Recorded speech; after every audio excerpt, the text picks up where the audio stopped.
안녕하십니까. Y타임스 논평의 주옥일입니다. 문재인 대통령이 20대 젊은 세대의 좌절과 분노를 외면하고 동문서답을 했습니다. 청춘들의 억장이 무너집니다. 문재인 대통령이 조국을 이렇게 계속 비호하다가는 조국과 같은 운명을 맞을 수도 있을 겁니다. 전희경 자유한국당 대변인은 이렇게 이야기를 했습니다. 조국 비리에 대해서 제도 탓만 하는 그런 비겁하고 교활한 문재인 대통령이라 이렇게 평가를 했습니다. 문재인 대통령이 1일 조국 법무부 장관 후보자 딸의 대학 입시 관련 의혹에 대해서 탈법이나 비리에 대한 언급은 전혀 하지 않으면서 대학 입시 제도 전반을 재검토해달라고 이렇게 지시를 했습니다. 태국을 비롯한 동남아 3개국 순방길에 오르기 전에 성남에 있는 서울공항에서 한 발언입니다. 문 대통령이 이어서 그동안 입시제도를 개선하려고 하는 노력이 있긴 있었지만 여전히 입시제도가 공평하지 못하고 공정하지도 않다고 생각하는 국민이 많다. 그러면서 특히 기회에 접근하지 못하는 젊은 세대에 깊은 상처가 된다는 점을 직시해야 된다. 이렇게 말을 했습니다. 그러면서 문 대통령은 공정의 가치는 경제 영역에 한하는 것이 아니고 다른 사회 영역, 특히 교육 분야에서 최우선의 과제가 되어야 한다. 그러면서 이상론에 치우치지 말고 현실의 기초에서 실행 가능한 방안을 강구하라. 이렇게 이야기를 했습니다. 그러니까 경제 민주화를 이야기하더니 이제는 이제 또 교육 민주화도 아마 앞으로 또 꺼내들 모양입니다. 문 대통령 이런 발언은 본질은 전혀 외면한 채 그야말로 엉뚱한 대로 관심을 돌리려고 하는 동문서답, 그 이상도 그 이하도 아닙니다. 마치 이렇게 손가락을 들고 말하는 사람한테 손가락이 가리키는 방향은 보질 않고 그 손가락에 뭐가 묻었느니 묻을 수도 있으니까 장갑 끼고 하라, 뭐 이렇게 말하는 사람하고 전혀 다를 바 없지 않습니까? 이게 도대체 말이 됩니까? 지금 국민들이 문제를 제기하는 것은 조국 후보자의 딸에 대한 입시 특혜 의혹, 금수저 스펙, 그것으로 인한 불공정, 이런 거 아닙니까? 특히 아버지가 조국이었기 때문에 가능했던 각종 인턴이라든지 장학금 특혜 의혹, 논문 제일 저자 논란, 이런 것을 지금 문제 삼고 있는 건데 대통령은 정작 그런 쟁점들에 대해서는 전혀 말할도 안 한 채 엉뚱하게도 제도 전반에 대한 검토를 지시했다는 점에서 이건 민심하고 완전히 동떨어진 반응이다. 이렇게 말씀드릴 수 있을 겁니다. 대통령은 도대체 그동안의 조국 사태를 바라보면서 무슨 생각을 했던 것일까요? 청년들의 분노와 울분을 전혀 알지도 보지도 못했다는 말입니까? 박근혜의 불통을 말하면서 소통하는 대통령이 되겠다고 했던 말은 선거용 대국민 현혹용 발언이었습니까? 어디 그동안에 다른 나라 갔다가 우린 대한민국 뉴스를 전혀 보지 못한 건 아닙니까? 지금 말입니다.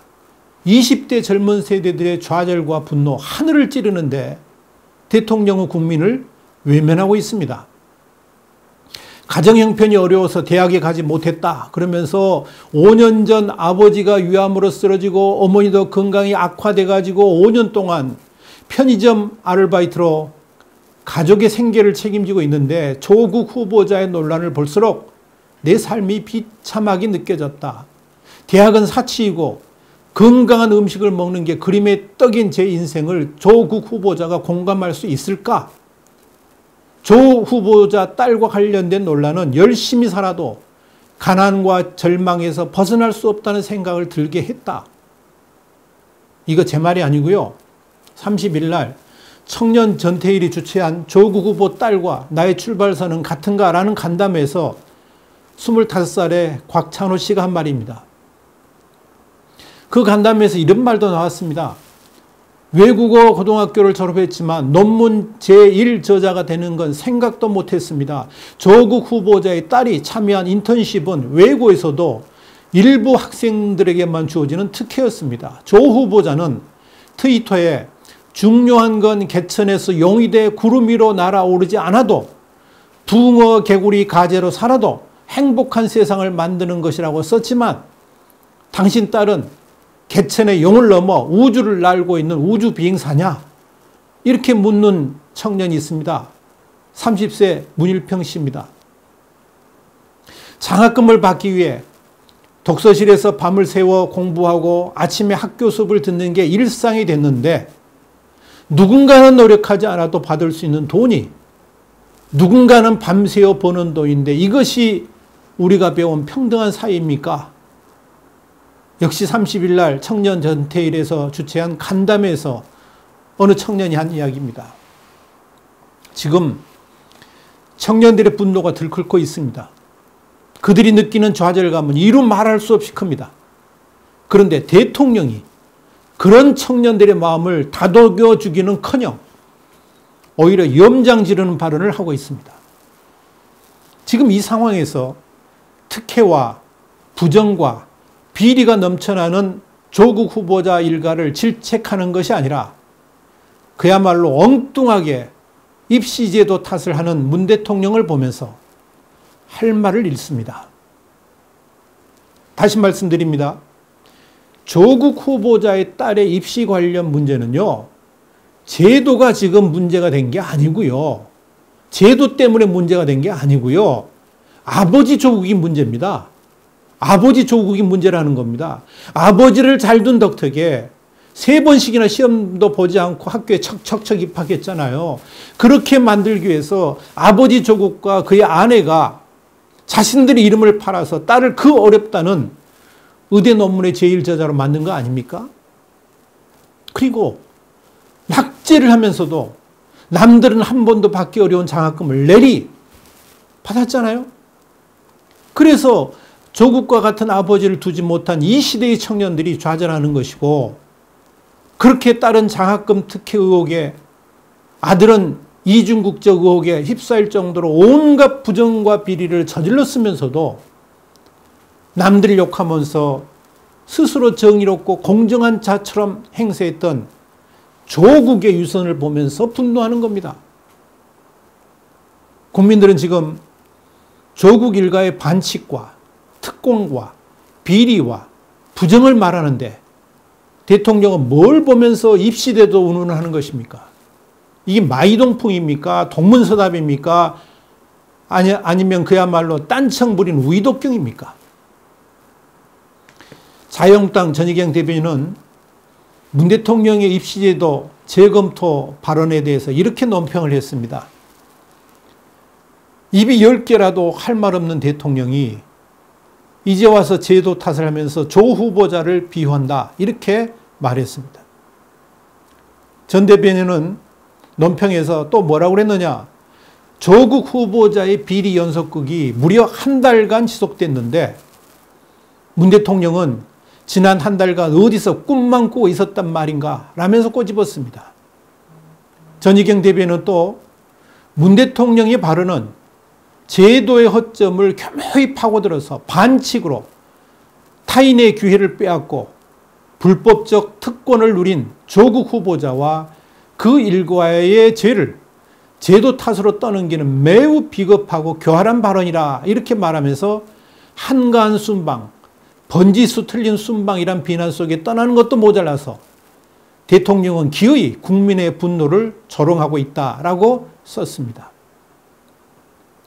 또 이런 말도 있습니다. 위선 정권의 실체가 다 드러났음에도 혼자만 정의의 사도이냐 하는 대통령의 모습은 민심 이반만 부를 것이라, 그러면서 제도 개선, 공정의 회복 모두 조국 후보자 사퇴, 지명철회 이후 가능한 일이라, 이렇게 말했습니다.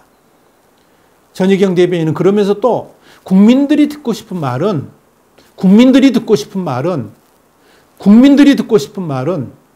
조국 후보자를 지명 처리합니다.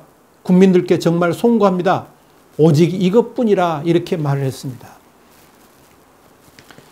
군주민수란 말이 있습니다. 백성은 물이고요, 임금은 배니까 강물의 힘으로 배를 뜨게도 할 수 있지만 강물이 화가 나면 배를 뒤집을 수도 있다는 말입니다. 순자 왕제편에 나오는 사자성어입니다. 문 대통령은 바로 이 군주민수로 대통령의 자리에 올랐습니다. 물론 대국민 선동을 통해서 억지로 파도를 일으켰죠. 소위 촛불혁명을 만들어냈습니다.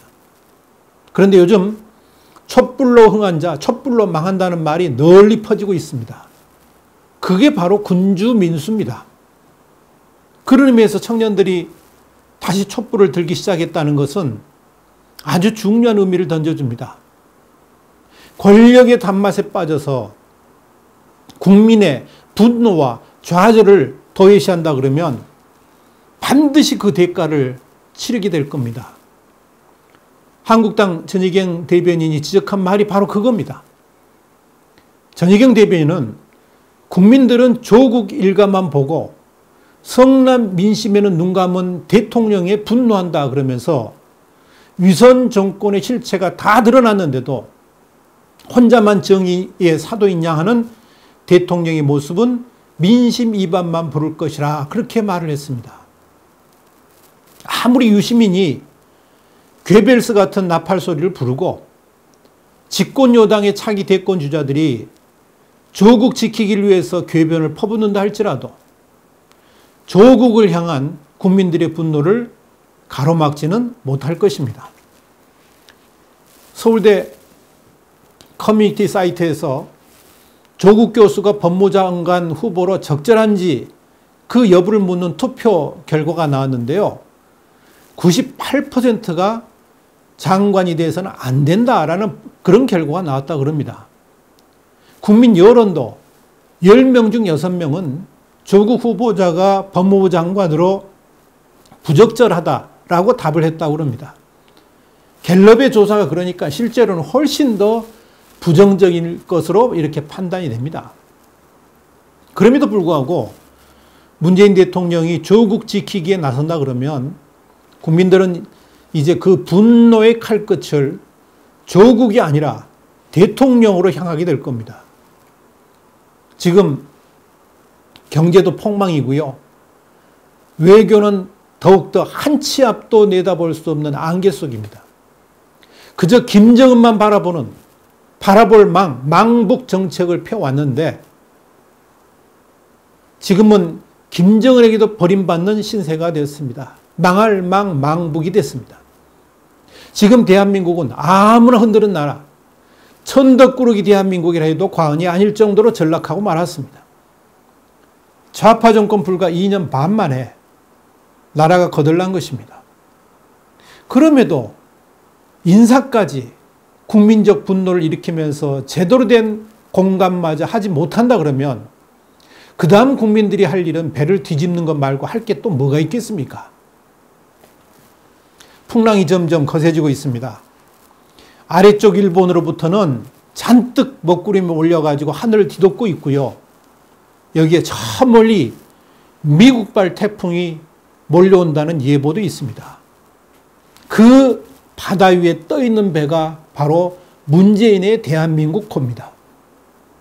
문제는 풍랑으로 인해 가지고 배만 잃는다 그러면 또다시 배를 수리하면 되겠지만 문제는 그 배에 타 있는 국민들까지 참담한 결과를 맞을 수 있다는 것이 그저 불안할 뿐입니다.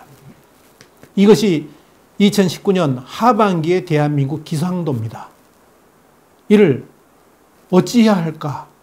참 앞이 캄캄합니다.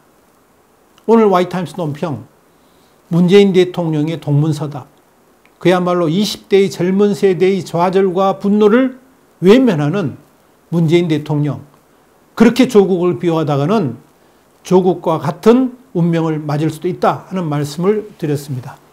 와이타임스 논평이 있습니다. 다음 시간에 다시 뵙겠습니다. 감사합니다.